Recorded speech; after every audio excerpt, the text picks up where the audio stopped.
여러분 지난 한 주 동안 주님 안에서 평안한 삶을 누리셨을 것으로 믿습니다.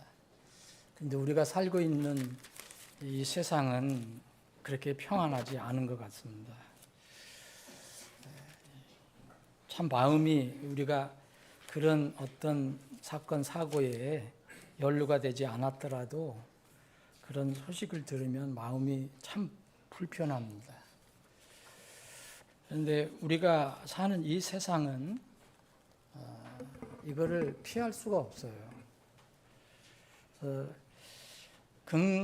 궁극적으로는 주님께서 오셔서 통치하실 때에 그런 것들이 다 사라지고 진정한 우리가 평안을 누리게 될 것입니다. 지난 6월 달에 여러분들이 6월 말경에 사건, 사고 난 것들, 제가 이것을 언급을 하지 않기를 원했는데 자꾸 마음이 편하지 않아서 말씀을 통해서 여러분들과 하나님의 그 은혜를 나눠야 되겠다는 생각을 자꾸 떨쳐버릴 수가 없어요. 그래서 오늘 말씀을 준비했습니다. 너무 무겁게 듣지 마시고 하나님과 나와의 관계를 한 번 더 깊이 생각해 보시는 그런 시간이 됐으면 좋겠습니다. 지난 6월 24일인가 여러분 큰 사고가 난 거 아시죠? 여기 가까운 여기 화성에서 배터리 공장에서 폭발 사고가 일어나서 많은 사람이 죽었습니다. 23명인가 죽었는데 안타까운 것은 대부분 이주 근로자들이었어요. 우리나라에 와서 뭔가 좀 잘 살아보고 자기 고향에 있는 사람들에게 좀 더 나은 삶을 제공하기 위해서 아마 한국에 와서 일하던 사람들인 것 같은데 중국, 라오스 이런 데서 온 사람들 그리고 한국 사람도 있었지만 한국 사람들 대부분 그런 사람들이 귀화한 사람들이랍니다.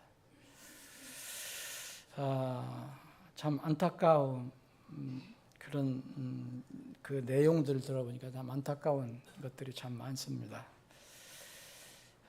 또 바로 지난 7월 첫째 월요일인가요?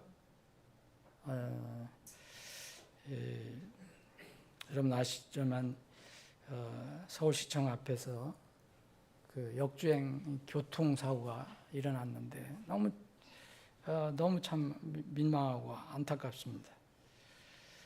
이때 이 9명이나 죽었어요. 사고 발생 지점에 있는 거기 많은 직장들이 있는데 거기에 있는 그 직장에 다니는 사람들이었어요. 다 대부분. 서울시 공무원도 2명 죽고 뭐 식사하고 나오다가 참변을 당했고 그리고 거기에 또 은행 본점들이 많잖아요. 그 어느 은행, 이 은행원 4명도 그 차에 치여서 죽었고. 근데 안타까운 것은 다 이제 그렇게 이야기를 하겠지만은, 이 돌아가신 분들을 보니까 뭐 참 이렇게 착하게 살고 좀 나름대로 열심히 살고 또 결혼한 지 얼마 안 된 사람도 있고 또 늘 부모하고 이렇게 부모를 잘 찾아뵙다가 그날 찾아뵙는 날인데 일이 있어서 내일 찾아뵙겠다고 했는데 영 못 만나게 된 그런 분도 있었고, 그래서 거기에 있는 그 직원들 중에서는 내가 언제든지 이런 희생자가 될 수도 있다는 생각이 든다. 그리고 또 그 은행원들은 인생이 너무 허무한 것 아니냐, 그렇게 얘기를 하는 사람도, 저는 이제 나온 것만 이제 읽어본 겁니다.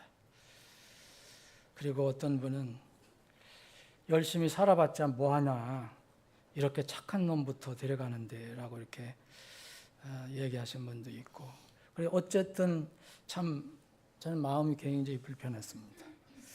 사건 사고는 끊임없이 일어나지만 이런 것을 이렇게 들어볼 때 과연 인생이 무엇이냐, 이런 생각을 다시 한번 해보게 됩니다. 그래서 우리는 세상에서 돌아가는 그 상황과 이런 조건이라든지 이런 흐름을 통해서 우리는 진리를 찾을 수가 없어요. 그건 그때 일어나는 일만 보고 느끼는 거죠. 근데 진리는 하나님의 입에서 나오는 말씀입니다. 그래서 하나님께서는 이 성경을 통해서 우리 인생을 어떻게 보시고 또 인생을 어떻게 살아야 할 것인가를, 그래도 우리가 이 세상에서 참 모르는 게 많지만 하나님께서 그런 것을 우리에게 알려주셨습니다. 그래서 그 부분을 오늘 살펴보기를 원합니다. 욥기 12장을 보겠습니다.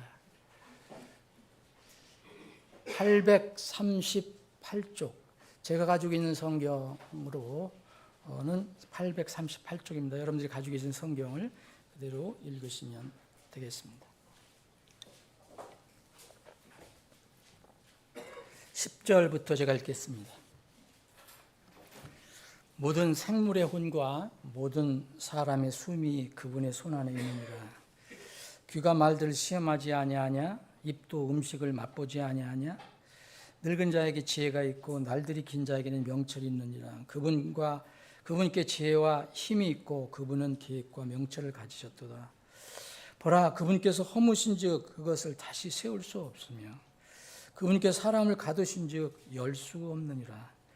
보라, 그분께서 물들을 붙드신즉 그것들이 마르고 또한 그분께서 그 물들을 보내신즉 그것들이 땅을 뒤엎느니라. 그분께 힘과 지혜가 있고 속는 자와 속이는 자가 다 그분의 것이니라. 그분께서 좋은 자들을 노략하셔서 끌어가시고 재판관들을 어리석은 자가 되게 하시느니라. 그분께서 왕들의 결박을 푸시고 그들의 허리를 띠로 동이시느니라. 그분께서 통치자들을 노략하셔서 끌어가시고 강력한 자들을 넘어뜨리시느니라. 그분께서 믿을 만한 자들의 말을 제거하시고 나이 든 자의 명철을 빼앗으시느니라. 그분께서 통치자들 위에 멸시를 쏟으시고 강력한 자들의 힘을 약하게 하시느니라. 그분께서 어둠에서 깊은 것들을 찾아내시고 사망의 그늘을 빛으로 내보내시느니라. 그분께서 민족들을 흥하게도 하시고 그들을 망하게도 하시며 그분께서 민족들을 크게도 하시고 그들을 다시 작게도 하시느니라. 그분께서 땅에 있는 백성의 우두머리들의 마음을 빼앗으시고 그들을 길 없는 광야에서 방황하게 하시느니라. 그들이 빛이 없는 어둠 속에서 더듬게 하시고 그분께서 술 취한 사람같이 그들을 비틀거리게 하시느니라. 아멘. 아버지 하나님, 오늘도 저희들 주일 아침에 모여서 감사한 마음으로 주님을 경배할 수 있는 이런 기회를 주심을 감사합니다. 이 시간 또한 주님께서 우리에게 주는 생명의 말씀을 서로 나눌 수 있는 기회를 주심도 감사드립니다. 아버지 하나님, 이 말씀을 서로 나눌 때 성령 하나님께서 우리 각자에게 필요한 교훈 그리고 진리를 우리가 각자 얻을 수 있도록 도와주시옵소서. 주님께서 우리와 함께 하심을 믿고 감사드리며 거룩하신 예수님의 이름으로 기도합나이다. 아멘. 우리가 사는 세상은 눈으로 볼 수가 있지만 이제 우리가 볼 수 없는 세상이 있어요. 영적인 세상입니다. 아무리 우리가 눈을 이제 크게 뜨고 바라봐도 영적인 세상은 안 보입니다. 천사가 있는 세상, 영적인 세상이 있어요. 사탄이 있는 세상, 여전히 영적인 전쟁이 치열하게 일어나지만 우리는 모르고 있어요. 이런 우리 눈에 볼 수 없는 영적인 세상도 있고, 또 우리 눈에 보이는 것 같지만 여전히 모르는 것이 많습니다. 여러분, 이 우주 다 아십니까? 이 큰 우주, 과학자들은 우주를 연구하면 연구할수록 신비해요. 어디까지가 있는 것인지도 몰라요. 무엇이 있는지 다 모릅니다.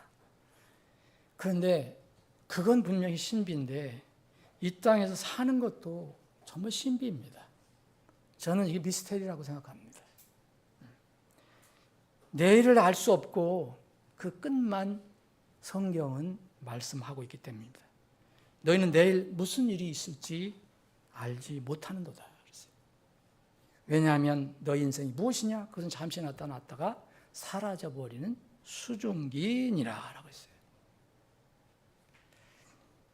우리가 이 세상을 살아갈 때 할 수 있는 대로 우리가 조심도 하고 주의도 해야 하지만 여러분, 그런 사고 어떻게 그분들이 정말 운이 없어서 그렇게 된 걸까요?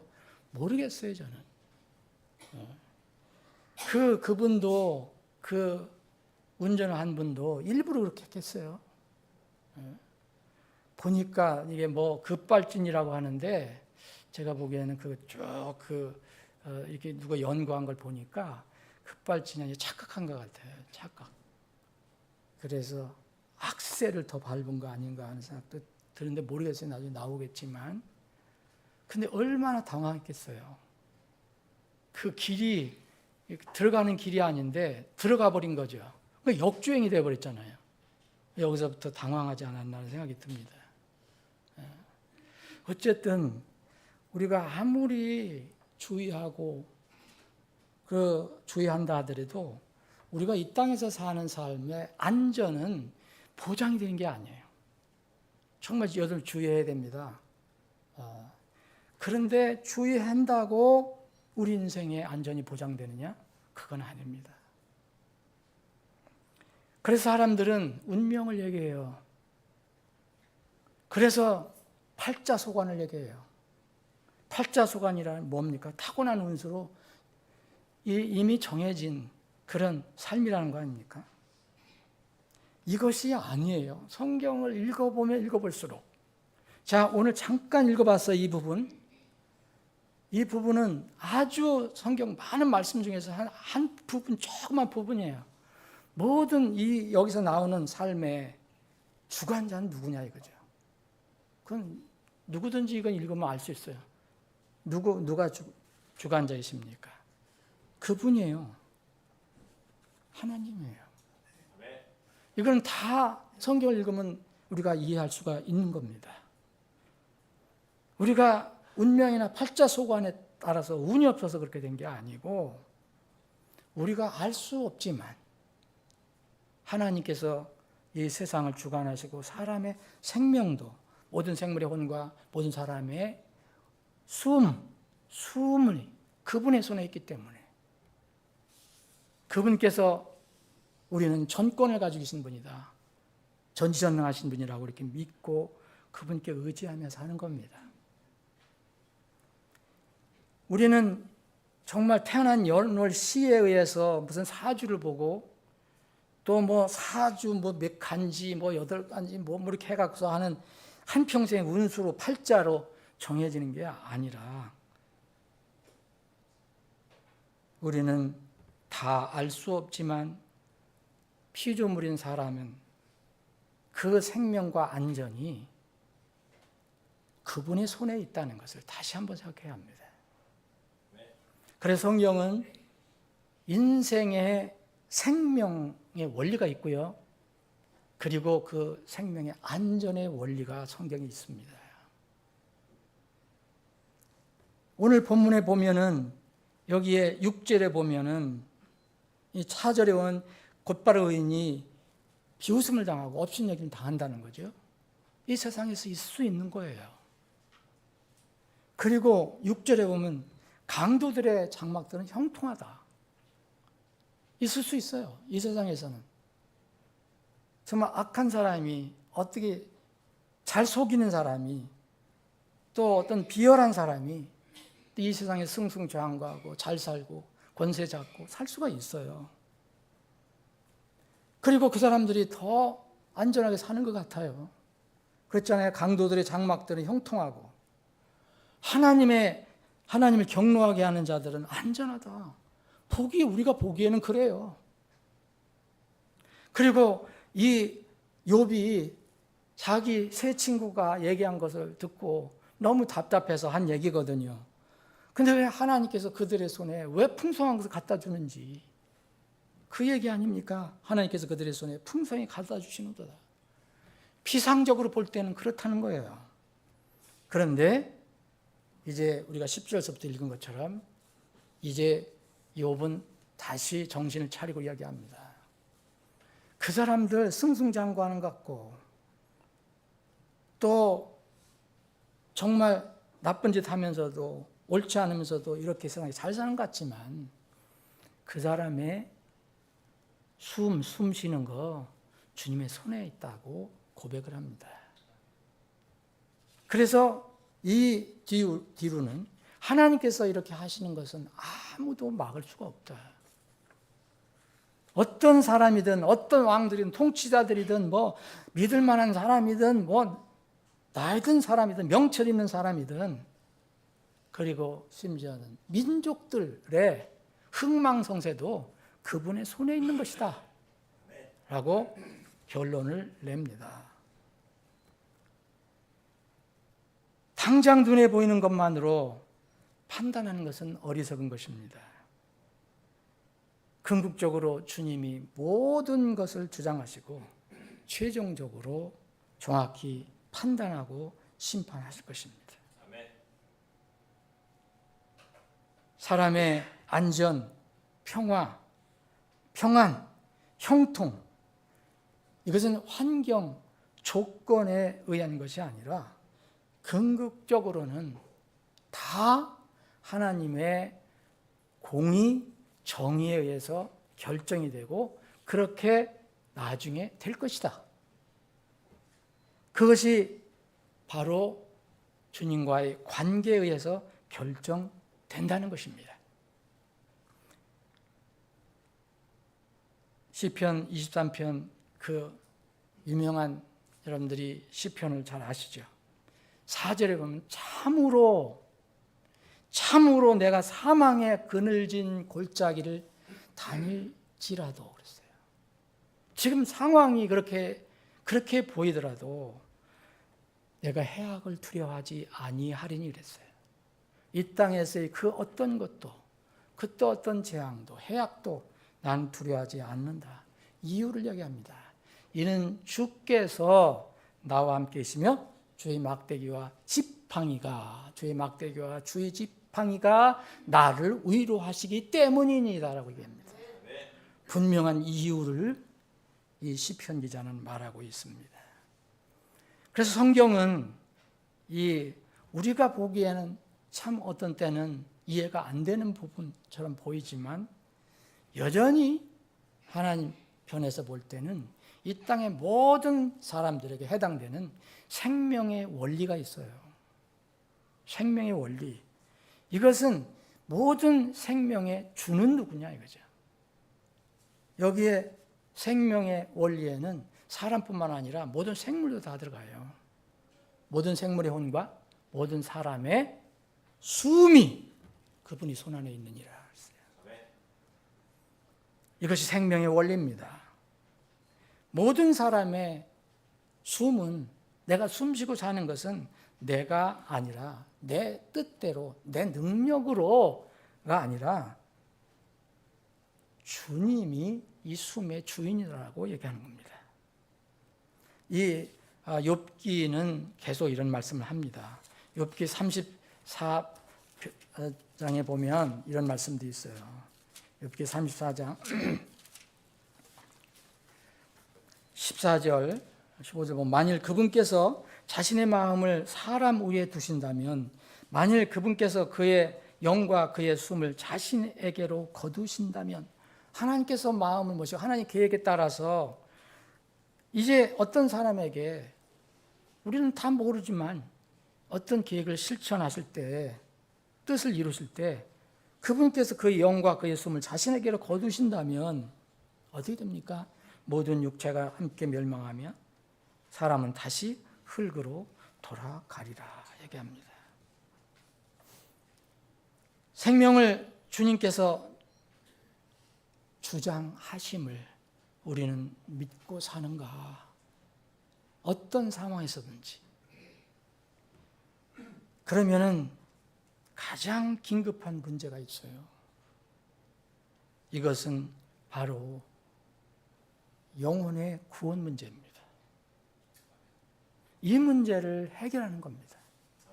오늘 여기에 있는 것처럼 하나님께서 그 때가 언제인지 아무도 알 수 없어요. 그분께서 그 영과 그 사람의 영과 그의 숨을 자신에게 거두실 때가 있다는 거예요. 그래서 그때를 아무도 모르기 때문에 우리는 가장 긴급하게 해결해야 할 것이 하나님의 자녀로 태어나는 거예요. 제 문제를 해결하고 구원을 받는 겁니다. 생명의 주인께서 사람의 숨을 거둬가시면 곧 혼을 다시 찾아가시면 그는 어디에 있을 것인가? 성경은 두 곳으로 얘기합니다. 죽으면 사람이나 짐승의 몸은 흙으로 돌아가요. 그러나 영혼은 가는 곳이 다릅니다. 짐승은 죽으면 그 숨이 땅으로 내려가지만 하나님의 형상으로 지어진 사람은 죽으면 그 영혼이 하늘 곧 하나님 앞으로 올라갑니다. 전도서 3장 19절 21절에 나와 있어요. 하나님 앞에 가서 구원 여부를 이제 판명받아서 하나님의 자녀로 드러나면 하나님께서 계신 곳으로 영혼이 가게 되는 거고, 하나님의 자녀가 아닌 사람은 하나님께서 계시지 않는 곳으로 가는 거예요. 그것이 성경에서 말하는 지옥입니다. 그래서 우리는 세상 사는 것이 신비지만 이 신비 속에서 가장 먼저 해결할 것이 바로 이 문제입니다. 이 문제를 무시했던, 그리고 이 말을 여러분 들었으나 들었을 것입니다. 거절했던 한 사람은 이제 실제 죽고 나서 지옥에서 고통 중에 눈을 떴습니다.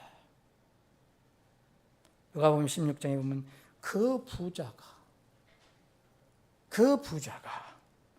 지옥에서 고통 중에 눈을 들어 그랬어요. 많은 사람들이 믿지 않지만 이것은 누구에게나 일어날 일입니다. 두 번째는 안전의 원리예요. 생명의 원리는 주님이 생명의 주이시기 때문에 생명의 원리도 주님 안에 있어요. 안전의 원리도, 안전도 주님이 주인이세요. 저는 세상에서 그 안전에 관한 건 잘 모릅니다. 어떻게 안전에 관한 전문적으로 연구한 사람도 있잖아요. 그런데 저는 하나님 말씀만 가지고 말씀드리는 겁니다. 세상에서 말하는 안전과 평안은 주로 물리적인 것을 말해요. 그러나 성경의 안전과 평안은 세상에 의미하는 다릅니다. 사람의 숨과 혼을 주장하시는 주님, 이 하나님과 동행하고 그분과 함께하는 것이 바로 그 자체가 안전이고 평화라고 얘기합니다. 그것이 사람 보기에는 안전하지 않은 것 같고 평안하지 않은 것 같고 뭔가 안 되는 것 같지만 시편 기자가 얘기한 것처럼 참으로 내가 사망에 그늘진 골짜기를 다닐지라도 내가 해악을 두려워하지 아니하리니라 했어요. 이게 진짜 평안한 겁니다. 왜냐하면 주께서 나와 함께 하시며 주의 지팡이와 주의 막대기가 나를 이제 위로하시기 때문이다. 그 어려운 상황 속에서도 이 말씀을 가르쳐주는 이 주님이 나와 함께 하신다면 뭐가 그렇게 두렵겠습니까? 만약 주님께서 걷어가시면 바로 그 주님 앞에 그 복락의 나라로 들어가게 되는데, 그런데 우리는 세상을 바라볼 때에 이 또 세상에서 분주하게 살 때 보면은 이거를 자꾸 잊어버리고 세상을 바라보게 되죠. 이거는 사실 정상이에요. 그런데 우리는 거기에서도 지혜가 필요합니다. 폭풍을 부는 바다 한가운데 제자들이 있었어요. 폭풍이 막 불어 배가 뒤집혀질 것 같고 죽을 것 같아. 물에 빠져 죽을 것 같아요. 그런데 그들은 이 파도만 보고 폭풍만 바라보고 두려워 떨었습니다. 죽지 않을까. 그런데 주님부터 이제 꾸중을 듣죠. 마태복음 8장을 보시면 그들은 전혀 안전에 대해서 염려할 필요가 없었는데 그렇게 걱정을 한 거예요. 바로 자기들 옆에 그 살아계신 하나님이신 주님이 계셨는데도. 그래서 주님이 말했습니다. 주님이 그들을 꾸짖으면서 여기 너희들이 믿음이 적어서 나를 믿지 못하는 그 믿음 때문에 그래서 너희들이 두려워한다라고 꾸중하셨어요. 시편 4편 8절에 보면 내가 평안히 눕고 자기도 하리니, 어떻게 여러분 매일 저녁 평안히 눕고 잡니까? 주여 이는 주께서만 나를 안전히 거하게 하시기 때문이다라고 얘기합니다. 누가 안전하게 나를 지켜주십니까? 사랑하는 여러분, 나는 내 생명과 같이 내 안전도 주님의 손에 있다고 믿으십니까? 세상에서 일어나는 일의 원인과 배경 다 알 수 없어요. 그러나 성경은 안전한 사람들에 관해서 누누이 이야기를 하고 있습니다. 시편 33편 16절로부터 19절 그의 뒷부분에 보면 이런 부분이 있어요. 16절, 17절에 보면 많은 군대로 구원받은 왕이 없으면 용사가 힘이 세다고 건진받는 것이 아니니라. 안전을 위해서는 말도 헛된 것이며 또한 그가 그의 큰 힘으로 아무도 건지지 못하리로다. 우리가 필요한 말도 준비해야 됩니다. 필요하면 힘도 갖고 와야 돼요. 근력도 늘려야 돼요. 체력도 늘려야 돼요. 그러나 그것이 우리를 보호하는 것이 아닙니다.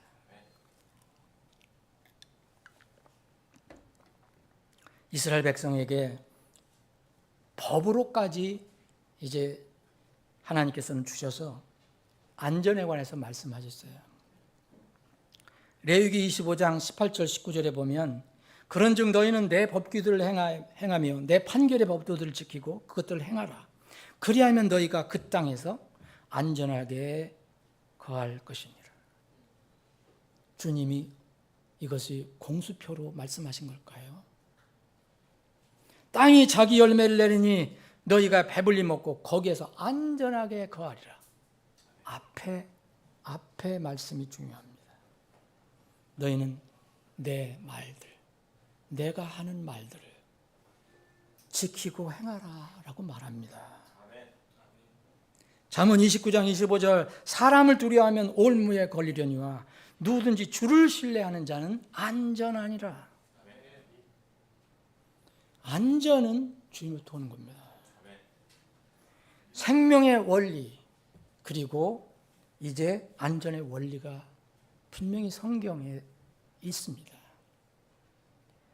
이 땅에서 사는 삶, 인생의 의미는 참으로 다시 반복해서 말씀드리면 저는 개인적으로 굉장히 신비해요. 그래서 오늘 제목을 이 땅에 산다는 것의 신비와 그 의미로 제목을 잡아봤습니다. 모든 피조물은 어떤 동물도 마찬가지예요. 태어났다가 이제 영원히 살지 않습니다. 이 땅에서. 기간만 되면, 어떤 기간이 정해진 기간이 되면 죽습니다. 그런데 동물은 상관없겠지만 우리는, 사람은, 하나님 형상으로 지음받은 사람은 왜 죽느냐? 이유가 분명히 성경에 나와 있어요. 그것은 죄 때문에 죽는다고 그랬어요. 죄의 싹 때문에 죽는다고 그랬어요. 죄의 싹은 사망이요 그랬어요. 그래서 모든 사람은 죽습니다. 그런데 언제 죽는 것은 모릅니다. 어떤 사람은 70, 80, 100, 어떤 사람은 또 그 일찍 죽을 수도 있고. 그 죽음은 하나님의 때, 아까 이제 욥기에서 우리가 본 것처럼 하나님께서 어떤 사람의 혼을 거두가실 때, 영을 거두가실 때, 그것이 이제 그 사람의 끝입니다. 누가복음 12장에 보면 잘 먹고 잘 살면서 내가 끝까지, 언제까지 살 거로 생각했던 그 부자 농부가 이제 그 밤에 주님께서 그에게 꿈으로 나타나셔서 너 어리석은 자여? 너 어리석은 자여? 오늘 밤에 내 혼을 요구하겠다 얘기하십니다. 오늘 밤에 내 혼을 요구하겠다. 그럼 네가 그렇게 쌓아놓고 잘 살려고 했던 거 누구 것이 되겠느냐? 주님이 질문하십니다. 여기서 나온 인생의 중요한 진리가 하나 있습니다. 모든 생물의 혼과 모든 사람의 숨은 주님의 손에 있기 때문에 사람이 합당한 삶의 목적이 있는 한 주님께서 생명을 지켜주신다는 겁니다. 마태복음 10장을 제가 읽어드리겠습니다. 마태복음 10장 28절부터 31절까지 또 몸은 죽여도 혼은 능히 죽이지 못하는 자들을 두려워하지 말고 오직 혼과 몸을 모두 능히 지옥에서 멸하시는 그분을 두려워하라. 참새 2마리가 1아사리온에 팔리지 아니하냐? 그러나 너희 아버지의 허락 없이는 그것들 중에 하나도 땅에 떨어지지 아니하리라. 오히려 아버지께서는 너희 머리에 머리털까지도 다 세시느니라. 그러므로 너희는 두려워하지 말지니 너희는 많은 참새들보다 더 귀중하니라. 이 제자들이 이제 이 사명을 받고 이곳저곳 이 마을 저 마을 다니면서 다닐 때 위험이 있었어요. 사람은 죽을 수도 있어요. 어떤 사람들은 또 해코지할 수도 있고. 그러니까 이 제자들이 두려워할 때 주님께서 주신 말씀이에요. 누가 너희들 생명을 주장하신지 아느냐? 너희들 두려워하지 말라. 저 보잘것없는 참새들도 하나님께서 이렇게 먹이시고 살리시는데 너희들은 말할 것 있겠느냐라고 하시는 말씀입니다. 그래서 사람은 하나님의 때가 이르기 전에는 안전합니다. 탄생시부터 정해진 예수님의 십자가의 때가 있었어요. 예수님이 이 땅에 오신 목적이 있었어요. 예수님이 이 땅에 사시는 목적이 있었어요.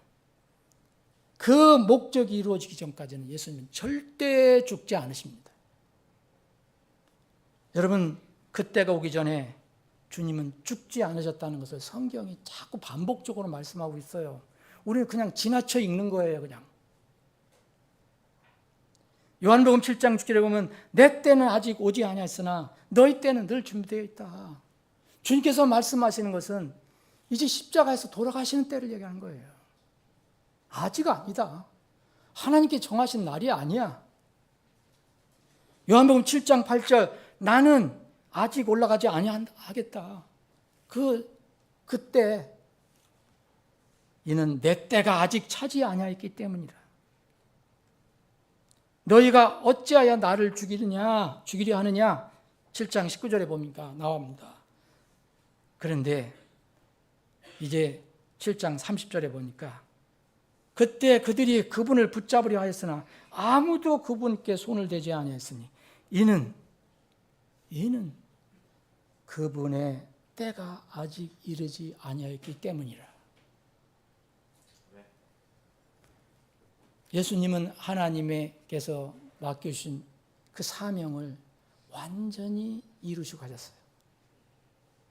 내가 다 이뤘다. 곧 모든 것을 끝냈다. 하시고 돌아가셨어요. 예수님도 그랬지만 예수님의 이 길을 따르던 사람들도 많이 있습니다.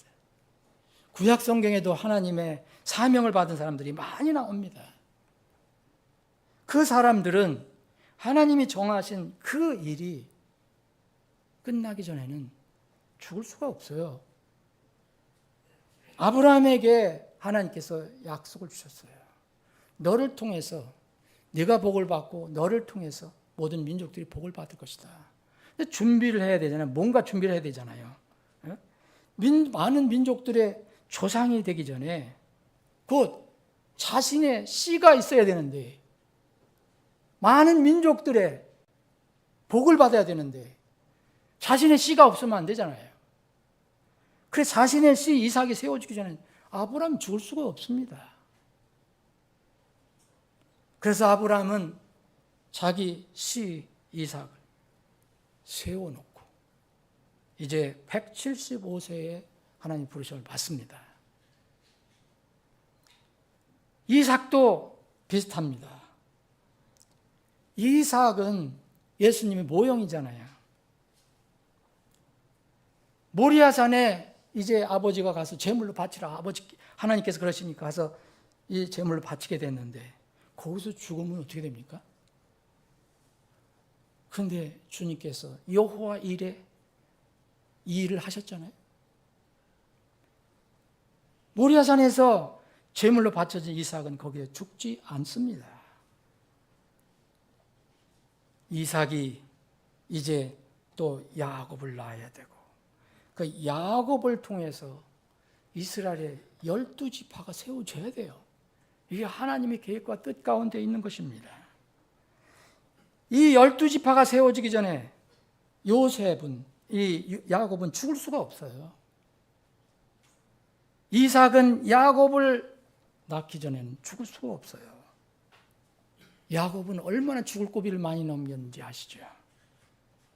많은 죽을 고비를 넘겼어요. 에서를 통해서도 죽지도 않았어요. 근데 12지파가 세워진 뒤에 147세가 돼서 죽었습니다. 요셉은 어떻습니까? 요셉을 통해서 이스라엘 백성들을 이제 애굽으로 이끌고 거기서부터 민족적인 개념으로 이제 세워야 합니다. 이스라엘의 유월절 사건을 체험해야 돼요. 그것을 준비하기 전에 요셉은 줄 수가 없어요. 그래서 요셉은 그 형들이 그렇게 모함해서 미워해서 죽이려고 이 구덩이에 넣었어도 결국 죽지 않고 나중에 팔려갑니다. 모세도 마찬가지입니다. 모세는 하도 힘이 들어서 주님 나를 죽여주시오라고 얘기했습니다. 하도 백성들이 이제 속을 썩이니까 차라리 나 죽는 게 낫겠습니다. 근데 죽지 않습니다. 그렇다고 해서. 이 모세는 그 일을 다 이루어야 돼요. 가나안 땅에까지는 못 들어가도 중간에 문제가 생겨서 못 들어가도 백성들을 이제 출애굽을 시켜서 광야 생활을 하고 가나안 땅에 들어갈 준비를 다 하게 해줘야 돼요. 그것이 모세에게 주신 사명이에요. 모세가 그것을 하나님이 계획하셨는데, 그에게 계획하셨는데 그것을 이루지 않고 모세가 죽을 수 있습니까? 그럼 하나님이 실패한 것입니다. 모세는 그 일을 이루고 120세에 죽었습니다.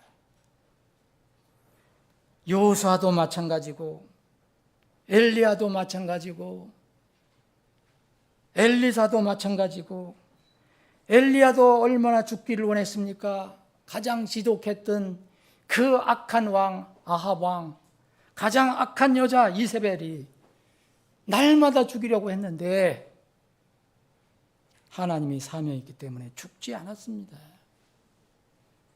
엘리야에게 하나님께서 맡겨준 사명을 여러분 읽어보십시오. 열왕기상에 보면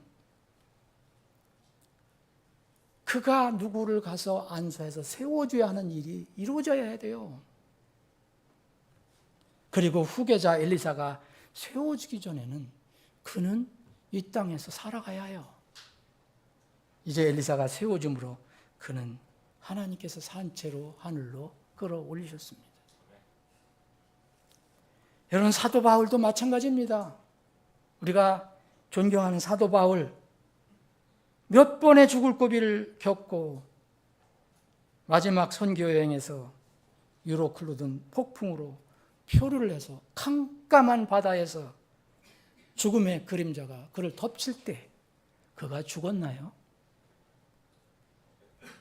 그는 안전했습니다. 사망의 그늘진 골짜기를 다닐지라도 그는 안전했어요. 그는 죽을 수가 없었어요. 그 바다에서 빠져 죽을 수가 없어요.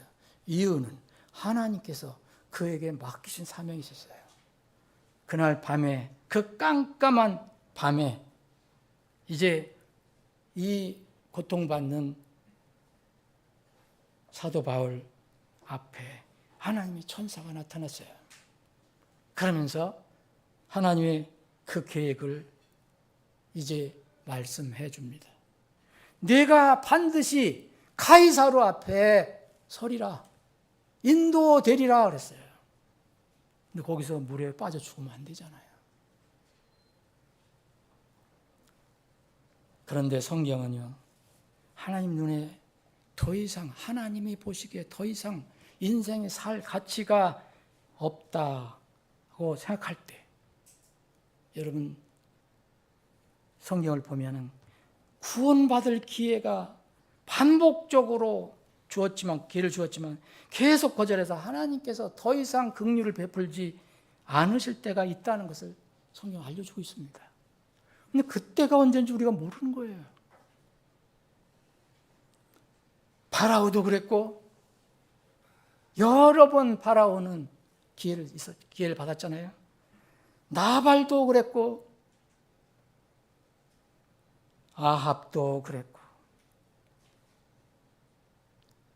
헤롯 왕도 그랬고, 헤롯도 어느 날 주의 천사가 쳐서 벌레들에게 먹혀서 급사했습니다. 생명을 주장하시는 하나님의 때는 사람의 힘이나 세상 환경에 의해서 바뀌거나 취소될 수 있는 것이 아닙니다. 여러분, 말씀 오해하지 마십시오. 그렇다 해서 세상에서 저렇게 참 불쌍하게 먼저 떠난 사람들이 다 이렇게 하나님 눈에 그렇게 가치가 없어서 그렇다는 게 아닙니다. 우리는 안전의 원리가 있고 생명의 원리가 있다면 하나님과의 관계를 먼저 생각해야 된다는 말씀입니다. 세상에 일어난 일을 다 모릅니다. 그런데 분명히 살아계신 하나님은 우리에게 이런 말씀을 해 주십니다. 마태복음 10장 39절에 이런 말씀이 있습니다. 자기 생명을 찾는 자는 그것을 잃을 것이요, 또 나로 인해 자기 생명을 잃는 자는 그것을 찾으리라. 얼마나 역설적인 말씀입니까? 말씀을 정리하겠습니다. 인생의 삶 속에서는 분명히 생명의 원리가 있습니다. 안전의 원리도 있습니다. 모든 인생은 우연히 사는 것이 아닙니다. 지으신 분 하나님의 뜻이 있기 때문입니다. 만약 내가 마음대로 사는 것이라면 여러분은, 그 사람은 하나님의 피조물이 아닙니다. 자기가 스스로 태어난 겁니다. 하나님께서 이렇게 사람의 혼과 숨을 주장하신다면 왜 우리가 이 땅에 살게 하시는가? 이 말씀과 직결해 본다면 첫 번째는 우리가 구원을 받도록 지금 살려주시는 겁니다. 베드로후서 3장 9절에 이런 말씀이 있습니다. 주께서는 자신의 약속에 대하여 어떤 사람들이 더디다고 여기는 것 같이 더디지 아니하시고 오직 우리를 향하여 오래 참으사 아무도 멸망하지 않고 모두 회개에 이르기를 원하시느니라. 구원받기를 원하신다는 거죠. 사랑하는 여러분, 여러분들은 생명의 주님을 만나서 회개하고 구원을 받았습니까? 또 두 번째, 각 개인에게 주신 하나님의 뜻과 목적을 이루시기 위해서 구원받은 사람들에게 이런 생명의 은혜, 안전의 은혜를 베풀어 주시는 겁니다.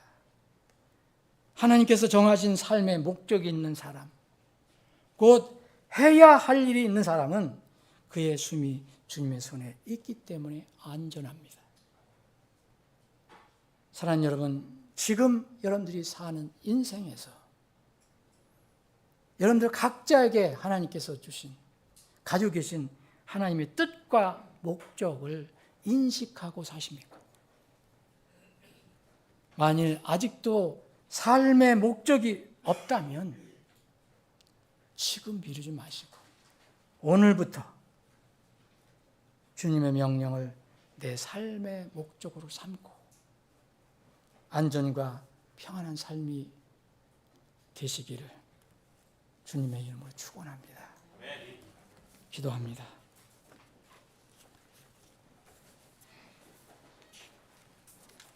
아버지 하나님, 우리가 이 험하고 어지럽고 위험한 세상에서 그렇게 안전하게 살아가면서 주님을 예배할 수 있는, 경배할 수 있는 그런 기회를 주심을 감사합니다. 다시 한번 오늘 말씀을 통해서 주님이 주신 1.1핵도 없어지지 않고 다 성취될 이 말씀을 통해서 우리의 삶을 되돌아봅니다. 우리의 삶이 생명의 원리에 걸려 있습니까? 안전의 원리에 걸려 있습니까? 우리가 아직도 주님을 알지 못하는 그런 사람이라면 이제 늦지 않게 주님을 구주로 믿고 이제 영원한 생명을 얻을 수 있는 복된 기회가 되게 해 주옵소서. 우리를 놀라운 은혜로 구원해 주시고 하나님이 자녀로 삼아 주신 것 감사합니다. 우리가 자녀라면 이 땅에서 어떻게 살아가야 하는지, 주님과 어떤 관계를 맺고 살아가야 하는지 다시 한번 깊이 묵상하고 생각해서 주님께서 우리에게 맡겨주신 그 고귀한 주님의 말씀을 따라 사는 그런 삶을 살도록 인도해 주시옵소서. 거룩하신 예수님의 이름으로 기도합나이다. 아멘.